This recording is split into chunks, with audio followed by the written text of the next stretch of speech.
Electromagnetism is the phenomenon in which electric currents produce a magnetic field around them. This allows things like electromagnets to be made. They are an object with a magnetic field that is produced only when a current flows through them. A good example of an electromagnet would be a solenoid, which is a length of wire with coils that are uniform in both shape and spacing. Its magnetic field will look something like this. You can see it's similar to a bar graph where the north and south pole are on opposite ends, and the magnetic field lines go from south to north. We can see that a current produces a magnetic field, but how exactly do we determine the movement of the magnetic field? We can use something known as the right-hand rule, where if we make this shape, we can see exactly how the magnetic field moves around the current.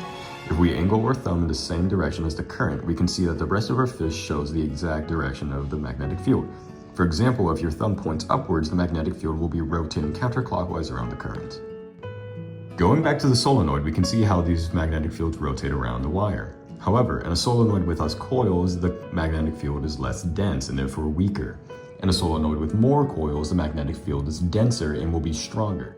A good rule of thumb is that if the number of coils in a solenoid goes up while the length of it stays the same, the magnetic field will be denser and will therefore be stronger.